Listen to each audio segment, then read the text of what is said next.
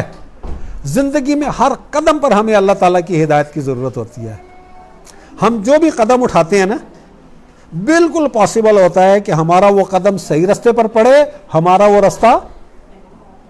وہ قدم غلط راستے پہ پڑے. یہ جاننے کے باوجود کہ یہ صحیح ہے یہ غلط ہے, بالکل پاسبل ہے کہ پریکٹیکل لائف میں ہم جو بھی سٹیپ اٹھا رہے ہوتے ہیں, ہو سکتا ہے ہمارا وہ سٹیپ غلط ہو جائے, اللہ کی بندگی کے راستے کے اوپر ہمارا وہ سٹیپ نہ ہو. تو ہم اللہ تعالیٰ سے کہہ رہے ہوتے ہیں کہ یا اللہ زندگی میں ہر قدم پر, ہر مرحلے پر مجھے اپنے سیدھے راستے پر چلاتا رہے. میرا کوئی قدم تیری بندگی کے راستے سے ہٹ کر دوسرے راستے کے اوپر نہ پڑے.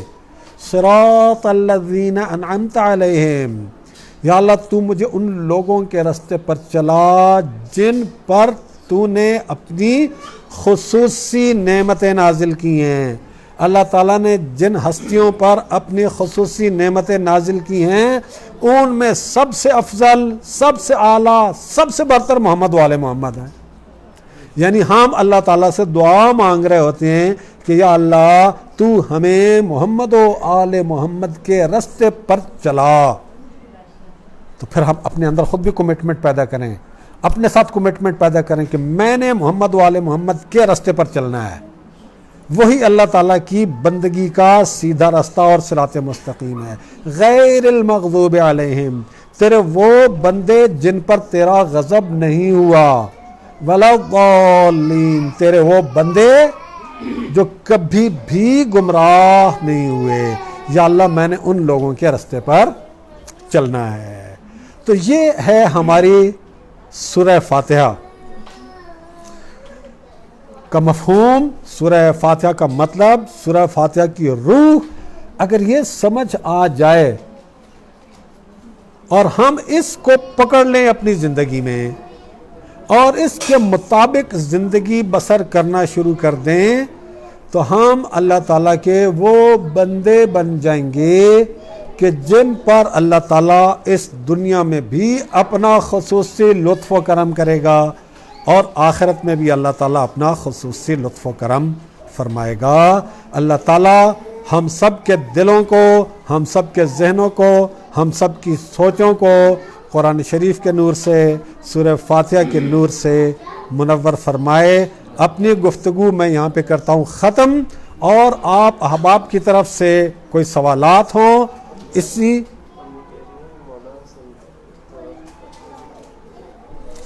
اچھا مولا امام حسن علیہ السلام کے حوالے سے آج کی جو رات آ رہی ہے یہ 15 رمضان ہے, اور امام حسن علیہ السلام کی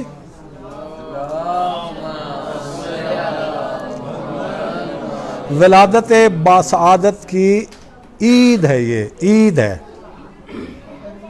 عام مسلمانوں کو, سن لیجیے جملہ, عام مسلمانوں کے لیے رہے نو پرابلم, عام مسلمانوں کے لیے اللہ کی طرف سے سب کے لیے, یہ آگے اپنا اپنا چوائس ہے نا. تھوڑی دیر پہلے میں نے کہا نا کہ جیسا آپ کا ظرف ہوگا, گلاس ہے تو گلاس بھرا جائے گا, جاگ ہے تو جاگ بھرا جائے گا. تو ایک عید اللہ تعالیٰ نے رکھی ہوئی ہے رمضان شریف کے اینڈ پر, عید الفطر. لیکن وہ جو اللہ تعالیٰ کے مخصوص بندے ہیں, جو محمد و آل محمد کے ماننے والے بندے ہیں, جو محمد و آل محمد کی مودت رکھنے والے بندے ہیں, ان کے لیے ایک عید اللہ تعالیٰ نے رمضان شریف کے درمیان میں بھی رکھ دیا, 15 رمضان. تو 15 رمضان جو بھی محمد و آل محمد سے جوڑ جائے, جو بھی امام حسن علیہ السلام سے جوڑ جائے, جس کے دل میں امام حسن علیہ السلام کی محبت ہے, جس کے دل میں امام حسن علیہ السلام کی محبت ہے, جس کے دل میں محمد و آل محمد کی محبت ہے, تو 15 رمضان اس کے لیے ماہ مبارک رمضان کے درمیان میں ایک عید ہے. اب اگر کوئی شخص محمد و آل محمد سے اپنا تعلق نہیں رکھنا چاہتا، امام حسن علیہ السلام کے ساتھ تعلق نہیں رکھنا چاہتا، ان کے ساتھ مودت اور محبت نہیں رکھنا چاہتا، اپنے آپ کو اس عید سے محروم کرنا چاہتا ہے، تو اس کی اپنی مرضی، اپنا ظرف جیسا ظرف ہوگا اس حساب سے اللہ تعالیٰ ظرف بھرتا رہے گا۔ تو 15 رمضان امام حسن علیہ السلام کا یوم ولادت ایک عظیم عید ہے۔ دیکھیں اپنے آپ کو، ہمارے گھروں میں جب پہلا بیٹا پیدا ہوتا ہے، پہلی اولاد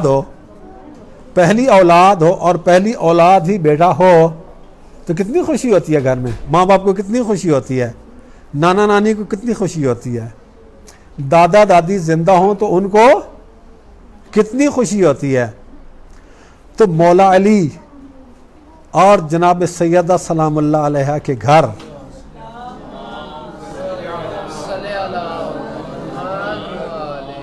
پہلی اولاد بیٹا امام حسن علیہ السلام،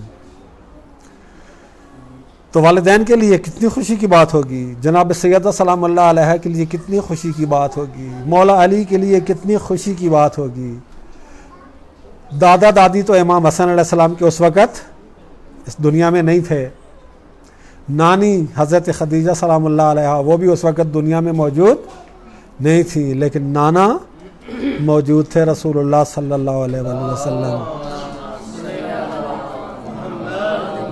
انہیں کتنی خوشی ہوئی ہوگی کہ میری فاطمہ بیٹی کے گھر میں اللہ نے بیٹا عطا کیا ہے، تو کتنی خوشی ہوگی رسول اللہ صلی اللہ علیہ وآلہ وسلم کو۔ آج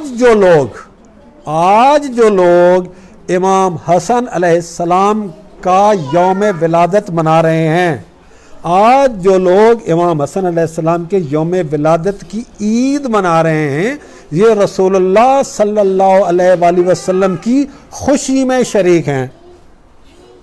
اور وہ مسلمان جنہیں پتہ ہی نہیں ہے، ہیں ایسے مسلمان بیچارے بہت سارے جنہیں پتہ ہی نہیں ہے کہ آج امام حسن علیہ السلام کا یوم ولادت ہے، اور ایسے بھی ہیں کہ جنہیں پتہ بھی ہو تو ان کی نظر میں یہ عید منانے کا کوئی تصور ہی نہیں ہے، ان کی نظر میں اہم ہی نہیں ہے، ان کی نظر میں یہ عید تو جی شیعوں کی عید ہے، یہ شیعہ کی عید نہیں ہے بھائی۔ جن لوگوں نے، ایک جملہ آن لائن جا رہا ہے اور یہ رہے گا فیس بک کے اوپر ہی، سب مسلمانوں کو ایک جملہ کہہ رہا ہوں کہ اگر کوئی مسلمان یہ سمجھتا ہے کہ امام حسن علیہ السلام صرف شیعوں کے ہیں تو وہ اپنے اوپر زیادتی کر رہا ہے۔ اگر کوئی مسلمان سمجھتا ہے کہ امام حسین علیہ السلام صرف شیعوں کے ہیں تو وہ اپنے آپ کو محروم کر رہا ہے اس عظیم نعمت سے۔ اگر کوئی مسلمان یہ سمجھتا ہے کہ مولا علی اور بی بی پاک صرف شیعوں کے ہیں تو وہ اپنے آپ پر ظلم کر رہا ہے، اپنے آپ پر زیادتی کر رہا ہے۔ رسول اللہ صلی اللہ علیہ وآلہ وسلم کا جس نے کلمہ پڑھا ہے،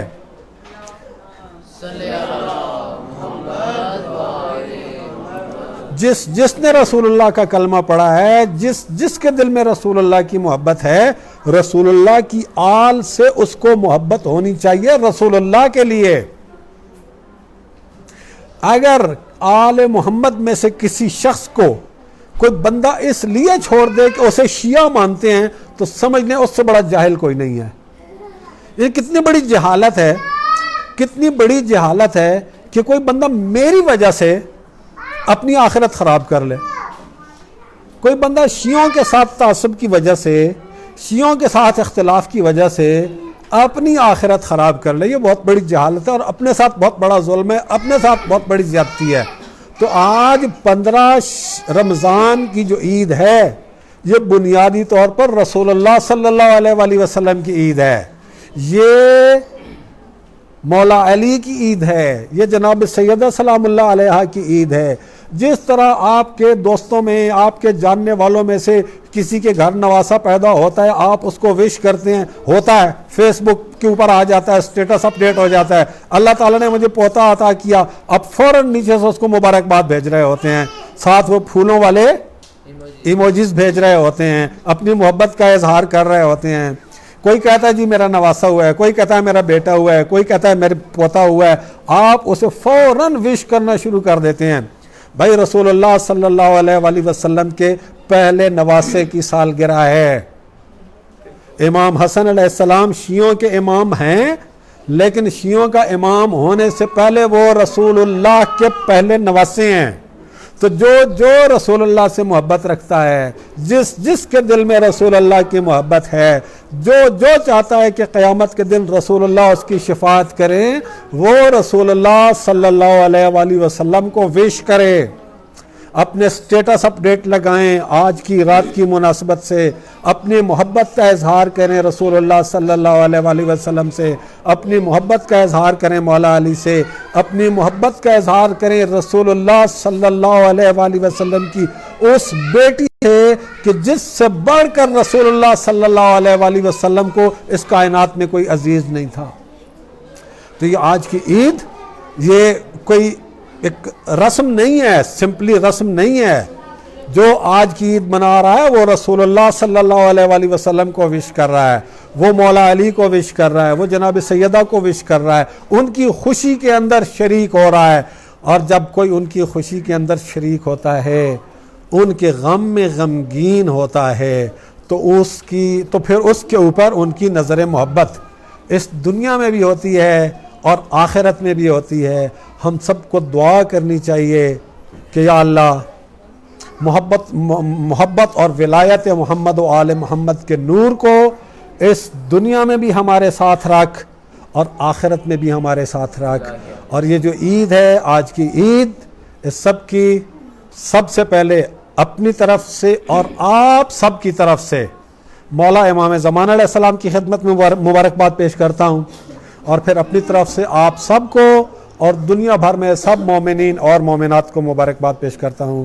اللہ تعالیٰ آج رات کی اس عید کی برکت سے ہمارے گناہوں کو معاف فرمائے, ہمارے ایمان کے درجات میں اضافہ فرمائے, ہمارے نماز روزے اور دوسرے عبادات کی کوالٹی کو بہتر فرمائے, اور ہمیں اپنی زندگی میں محمد و آل محمد کے راستے پر چلنے کی توفیق عطا فرمائے, ان کے دشمنوں کے راستے سے دور رہنے کی توفیق عطا فرمائے, دنیا میں ہمیں محمد و آل محمد کے راستے پر چلنے کی توفیق عطا فرمائے, آخرت میں محمد و آل محمد کی شفاعت نصیب فرمائے.